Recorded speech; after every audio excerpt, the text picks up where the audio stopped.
Pioneers अब Pi decentralized exchange automated market maker liquidity pools और token creation feature Pi testnet पर live हो चुके हैं। पाई नेटवर्क ने टोकन 2049 इवेंट में यह घोषणा की है कि पाई ब्लॉकचेन पर अब डिसेंट्रलाइज्ड फाइनेंस से जुड़े नए फीचर्स टेस्टिंग के लिए शुरू हो गए हैं, लेकिन ध्यान रहे ये अभी सिर्फ टेस्टनेट पर उपलब्ध है, mainnet पर बाद में आएंगे। पाई टेस्टनेट पर अब आप decentralised exchange automated market maker और लिक्विडिटी पूल्स का इस्तेमाल कर सकते हैं। इसका मतलब आप टोकन स्वैप करना, लिक्विडिटी जोड़ना, निकालना और डिसेंट्रलाइज्ड फाइनेंस सीखना शुरू कर सकते हैं, वो भी बिना असली पाई खर्च किए, सिर्फ टेस्ट पाई के साथ। और सबसे बड़ी बात यह है कि अब डेवलपर्स टेस्टनेट पर अपने खुद के टोकन बना सकते हैं। mainnet पर यह सुविधा बाद में खुलेगी और वहां सख्त नियम होंगे ताकि सिर्फ यूजफुल और जेन्युइन टोकन ही बने। यानी पाई का फोकस है कि यूटिलिटी बेस्ड टोकन पर, ना कि बेकार मीमी कॉइन्स पर। हेलो पायनियर्स, स्वागत है आपका पाई नेटवर्क के दुनिया में। पायनियर्स, आज हम बात करेंगे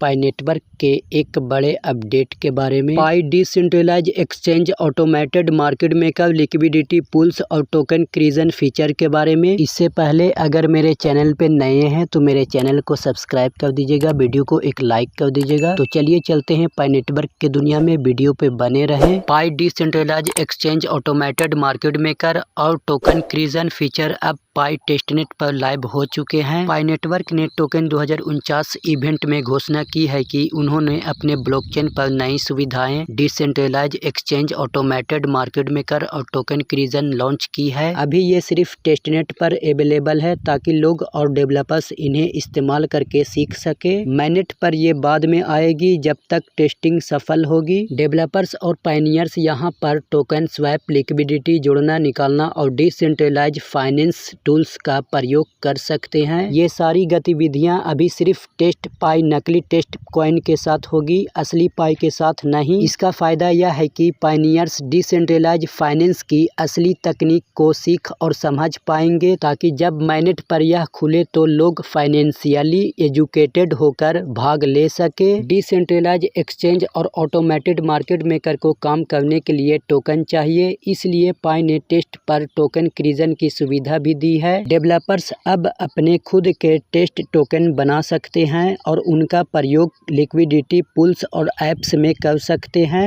mainnet पर टोकन बनाने की सुविधा बाद में खुलेगी और उस पर कड़े नियम होंगे ताकि सिर्फ यूजफुल और जेन्युइन टोकन बने। पाई टीम ने साफ कहा है कि उनका फोकस ऐसे टोकन पर है जिनके पीछे असली यूटिलिटी हो, जैसे किसी ऐप में इस्तेमाल, कम्युनिटी पार्टिसिपेशन या सिस्टम लेवल सर्विसेज। मतलब पाई मीमी कॉइन्स जैसी बेकार टोकन्स को बढ़ावा नहीं देगा। पाई इंफ्रास्ट्रक्चर का सपोर्ट। पाई नेटवर्क ने पहले से ही एक मजबूत इकोसिस्टम बनाया है जो इन टोकन और डिसेंट्रलाइज्ड फाइनेंस फीचर्स को सपोर्ट करता है। पाई KYC असली लोगों को वेरीफाई करके असली डिस्ट्रीब्यूशन सुनिश्चित करता है। पाई वॉलेट टोकन मैनेजमेंट और transaction. Pi domains decentralised identity और एप्स के लिए। Pi ad network business model और एडवर्टाइजमेंट के लिए। इकोसिस्टम डायरेक्टरी स्टेकिंग एप्स और प्रोजेक्ट को सस्टेनेबल बनाने के लिए। Web3 और utility focus. Decentralised exchange automated market maker और टोकन क्रिजन की ये टेस्टनेट लॉन्च पाई को Web3 और डिसेंट्रलाइज्ड फाइनेंस की दिशा में मजबूत कदम देती है। यह डेवलपर्स और पायनियर्स दोनों को धीरे धीरे सुरक्षित और शैक्षिक तरीके से डिसेंट्रलाइज्ड फाइनेंस की दुनिया में प्रवेश कराती है। इसका असली उद्देश्य है कि ट्रांसपेरेंसी, पारदर्शिता, डिसेंट्रलाइजेशन, विकेंद्रीकरण, यूटिलिटी, असली इस्तेमाल। आदर्श अपडेट पाई डोमेन नीलामी के लिए। पाई डोमेन की नीलामी 30 सितंबर 2025 को खत्म हो चुकी है। इसका मतलब अब पाई इकोसिस्टम में पाई डोमेन नाम के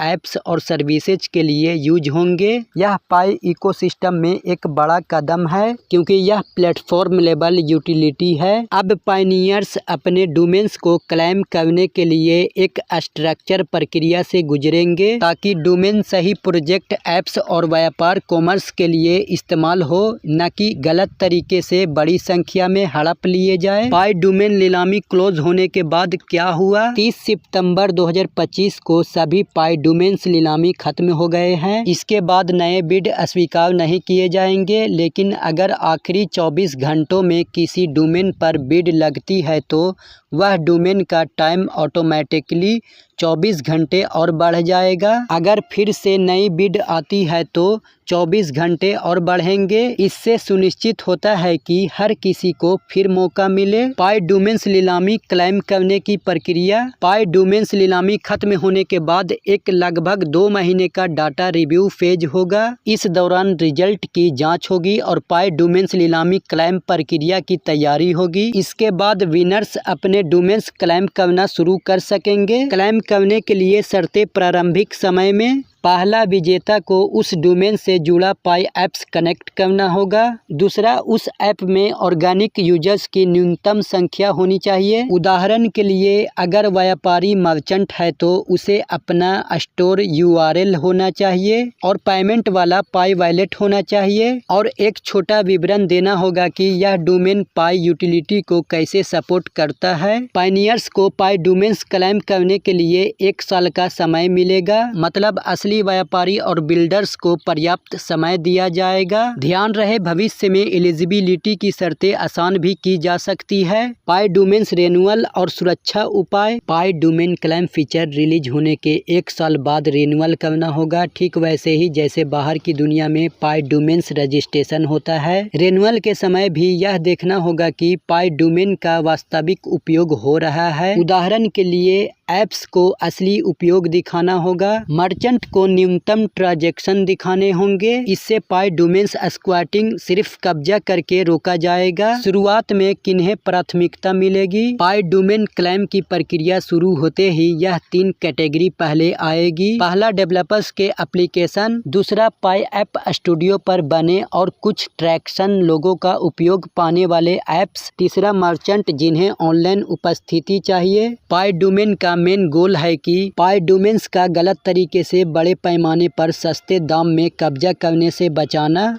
और असली बिल्डर, मर्चेंट और एप्लीकेशन को डोमेन्स का लाभ देना और पाई इकोसिस्टम को मजबूत करना ताकि ट्रस्ट, यूटिलिटी और फंक्शनलिटी के साथ पायनियर्स आसानी से बिल्ड, कनेक्ट और ट्रांजैक्ट कर सके। इसे सीधे शब्दों में कहें तो पाई डोमेन्स नीलामी खत्म हो गया है। 2 महीने का रिव्यू, फिर विनर्स क्लेम करेंगे। पाई डोमेन क्लेम करने के लिए ऐप्स ऑर्गेनिक यूसेज प्रूफ जरूरी होगा और 1 साल का समय दिया जाएगा पाई डोमेन क्लेम करने के लिए।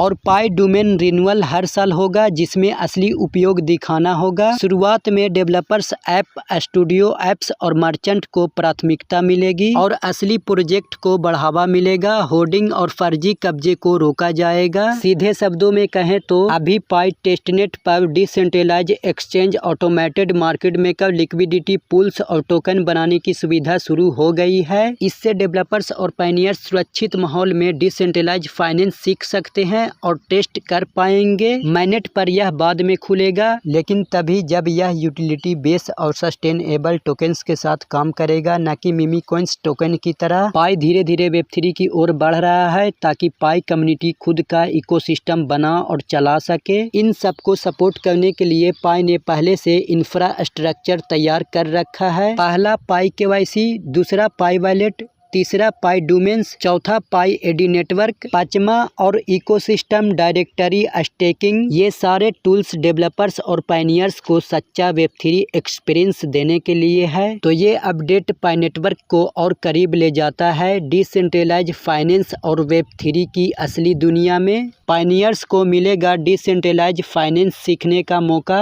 और डेवलपर्स को मिलेगा नए ऐप्स और सर्विसेज बनाने का मौका। दोस्तों, ये सिर्फ शुरुआत है। पाई नेटवर्क धीरे धीरे mainnet डिसेंट्रलाइज्ड फाइनेंस की ओर बढ़ रहा है। तो आप भी तैयार रहिए, सीखिए और जुड़िए इस वेब3 क्रांति से। पायनियर्स, अगर आपको ये अपडेट पसंद आई हो तो वीडियो को लाइक करें, शेयर करें और पाई के अपडेट के लिए चैनल को सब्सक्राइब करना ना भूलिएगा और फॉलो भी जरूर कर लें। ऐसे ही अपडेट के लिए जुड़े रहें मोनाजिव टेक चैनल से। तो फिर मिलते हैं किसी नेक्स्ट अपडेट के साथ, तब तक के लिए बाय बाय, टेक केयर।